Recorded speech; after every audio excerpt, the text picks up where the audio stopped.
आप देख रहे हैं एनएमएफ न्यूज। आपके साथ मैं हूं नम्रता चौधरी। मैं इस वक्त नोएडा में मौजूद हूं। नोएडा से कुछ किलोमीटर दूर एक बहुत गंदा खेल हो रहा है। मैं बात कर रही हूं झारखंड की, जहां से सीधा मेरे साथ पंकज प्रसून जुड़े हुए हैं और वो जमीनी हकीकत बताएंगे कैसे आदिवासी बहुल इलाकों में शादी पर खेल चल रहा है।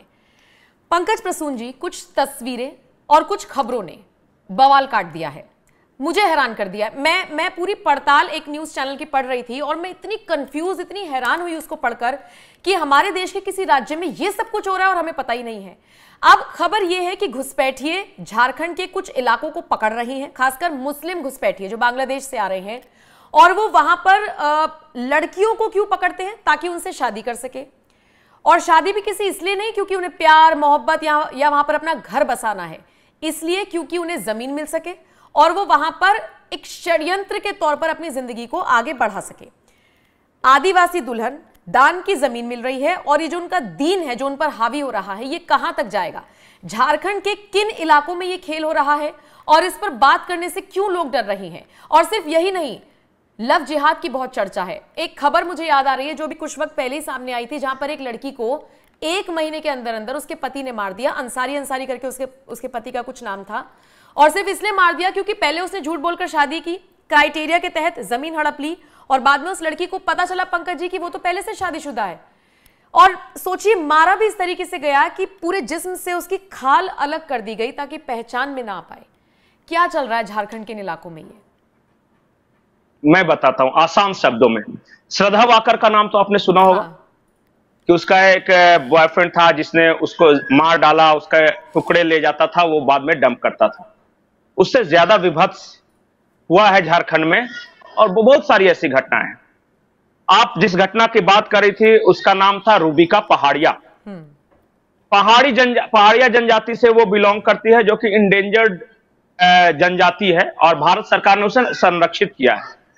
अब हुआ ये कि दिलशाद अंसारी एक बांग्लादेशी आता है और उससे शादी करता है। अब ये भी सोचते हैं कि प्यार वगैरह में शादी हुई, लेकिन बाद में जब शादी होगी तो पता चलता है कि दिलशाद अंसारी की एक और पत्नी है जो पहले से मुसलमानिन है। अब ये विरोध करती है। अब ये जब विरोध करती है तो यहां एक नियम है आदिवासियों में कि जैसे आप आदिवासी लड़की से शादी करते हैं तो उनकी जमीन भी आपके नाम पे हो जाती है। ऐसे आदिवासी जमीन को ले नहीं सकता। अब उसने क्या किया, दिलशाद अंसारी ने पहले मारा, फिर शरीर के खाल को खींच के निकाल दिया ताकि पहचान नहीं आ सके, फिर 72 टुकड़े किए। और पता कैसे चला कि एक जगह डंपिंग ग्राउंड, जहां कचरे का डब्बा रहता है ना बड़े शहरों में, तो वहां पे एक कुत्ता था, एक इंसानी पांव को खा रहा था, नोच रहा था। तो आसपास के लोग लेके, तो इंसान का पांव है, किसी अधेड़ का पांव लगता है। जब उसका पता चला, जब पुलिस को बुलाया गया कि भाई यहां एक मांस का टुकड़ा है जिसे कुत्ता नोच रहा है। बाद में जब पुलिस ने तहकीकात की तो कहीं थोड़ी सी उंगली मिल गई, कहीं थोड़ा सा हाथ मिल गया, कहीं ये मिल गया, तो पता चला कि आसपास ही कुछ ऐसा हुआ है जहां ये टुकड़े पड़े हुए हैं। और पुलिस टुकड़े लिटरली प्लास्टिक के बैग में कलेक्ट कर करके डाल रही थी।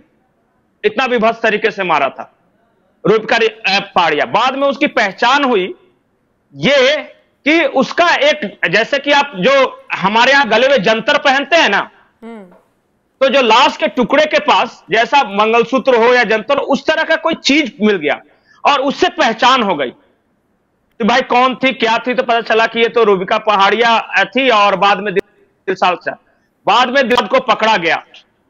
ये एक घटना ऐसी नहीं है। आपको लग रहा है कि बहुत विभत्स घटना है झारखंड में घटी है, तो एक अंकिता त्यागी थी लड़की, वो अपने कॉलेज आया करती थी और एक शाहरुख नाम का एक लड़का उसे छेड़ा करता था और बार बार फोर्स कर रहा था प्रपोज करने का कि मुझसे प्यार करो प्यार करो। और ये अपनी नानी थी, नेग्लेक्ट कर रही थी उस लड़के को, मतलब ज्यादा भाव नहीं देती थी। पता है उस लड़के ने क्या किया, शाहरुख ने? ये अपनी नानी के साथ अपने ग्राउंड फ्लोर है, अपने बिस्तर पे सोई हुई है और खिड़की खुली हुई है गर्मी के दिन की वजह से। वो जाता है, केरोसिन ऑयल पूरा उड़ेलता है खिड़की के सहारे, माचिस मारता है और बाहर का दरवाजा बंद करता है कि भाग नहीं सके। जिंदा जल के मर गई। और अपने मरने के दौरान जो उसने बयान दिया है, कराहते हुए उसने पूरी कहानी बताई है कि शाहरुख, उसका ये दोस्त सब उसने किया है। और एक ऐसी घटना नहीं है, आप झारखंड के, मैं अगर बताने लगूं तो आपके पास समय कम पड़ेगा। पिछले साल 2000, मेरे पास 23 के आंकड़े हैं। मीडिया पर हम इसकी चर्चा कभी नहीं सुनते, और मुझे लगता है स्पेनिश ब्लॉगर के साथ वो जो घटना हुई पूरी, बिल्कुल उसने सबका ध्यान इस तरफ खींचा कि एक मामला नहीं है, आदिवासी बहुल इलाकों में ऐसी बहुत सारी चीजें हो रही हैं जो कहीं ना कहीं संदेह पैदा करती हैं। इसका स्केल मैं बता दूं कितने बड़े स्केल पर हो रही है। 2009 के जब आप आंकड़े उठाइएगा, अंतिम जनगणना हुई थी 2011 में, उस इलाके में आदिवासी थे 35% और मुसलमान थे 10%। और जब 2022 में आप जाइएगा तो आज मुसलमान 35% हैं और आदिवासी 10-11% बच गए। Complete role reversal. किस औरत ने इतने बच्चे जने हैं मुसलमानों के जो इतने आके बढ़ गए हैं। 6000 हेक्टेयर सरकारी जमीनों पर कब्जा है, बस्तियां बस गई। डेमोग्राफी कैसे बदला है कि एक राजमहल संसदीय क्षेत्र है वहां पे, और उसके अंदर पाकुड़ आता है, साहिबगंज आता है, वहां अब कोई हिंदू जीत नहीं सकता। आखिरी बार अनंत ओझा शायद पिछली बार जीत गए थे कि 2-3 मुस्लिम खड़े हो गए थे, इस बार वो नहीं। वो इस तेजी से बदल रहा है, मैं बता रहा हूं। और आरोप मैं बताता हूं, आरोप यह है कि जब पूरा कोरोना के टाइम में लॉकडाउन था तो एकमात्र वही इलाका खुला हुआ था जहां से लोग आ रहे थे, और वो इलाका सबसे भ्रष्ट इलाका भी है। झारखंड में हेमंत सोरेन की सरकार में सबसे बड़ा जो अवैध माइनिंग स्कैम हुआ है सिर्फ एक जिले में 1000 करोड़ का, एक जिले में सिर्फ 1000 करोड़, सिर्फ साहिबगंज में। और उस अवैध माइनिंग स्कैम में सारे अभी जेल में हैं, हेमंत सोरेन से लेके। और उस माइनिंग्स में काम करने वाले कौन है? 90% बांग्लादेशी। मैं सिर्फ अभी एक जिले की कहानी बता रहा हूं। मैं अगर झारखंड के 24 जिले की कहानी बताने लगूं ना तो अपने आप में विस्फोटक है स्थिति। 25 जिला परिषद चुनाव जितवा चुके हैं ये बांग्लादेशी। क्या करते हैं मैं बताता हूं, आसान पैटर्न है। आदिवासी लड़की से शादी किया, सरनेम वगैरह नाम वही रहने दिया, और क्या किया कि आदिवासी जिस जगह पे चुनाव लड़ सकते हैं उस पे यहां पे खड़ा किया, तो आदिवासी के बहाने कुछ आदिवासी वोट मिल जाएगा। बाद में बांग्लादेशी एक मुश्त दे देते हैं क्योंकि हर किसी को पता है कि अशरफ की पत्नी है, और वो जिला परिषद अध्यक्ष हो जाएगी। और मैं बताता हूं वार्ड सदस्य, जिला परिषद अध्यक्ष महत्वपूर्ण क्यों है नम्रता? क्योंकि यही ये सर्टिफिकेट यहां बनाते हैं कि कौन झारखंडी है, कौन भारतीय है, कौन नहीं है।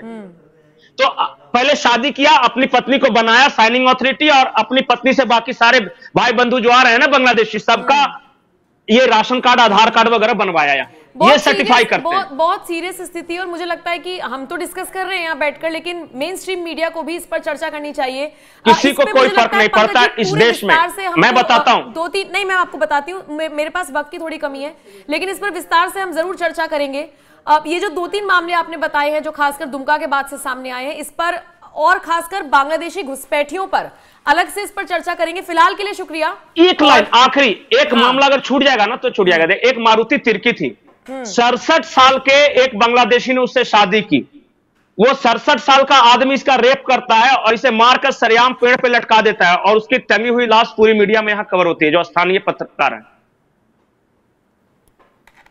बहुत विवाद से मैं बताऊंगा कभी अगर समय होगा। ये बहुत सेंसिटिव है, लेकिन इसको कवरेज मिलनी चाहिए इसकी तह तक। अभी जिस न्यूज चैनल पर मैं ये पूरा सर्वे, ये पूरी पड़ताल पढ़ रही थी, जानते हैं उन्होंने क्या लिखा हुआ था? एक वकील ने अपना चेहरा ढकने के बाद अपना नाम ना बताने की शर्त पर और चोरी छिपे हमें ये जानकारी दी है, क्योंकि उसने सीधे तौर पर कहा कि मेरा परिवार यहाँ रहता है। हिम्मत है क्या उन इलाकों में? आप कैमरा ऑन कर लीजिएगा। अब इसी से आप समझ सकते हैं कितना सेंसिटिव वहां का इलाका है और किस तरीके से हावी हो चुके हैं ये घुसपैठिए। खैर शुक्रिया पंकज जी, दोबारा से इस पर चर्चा करेंगे।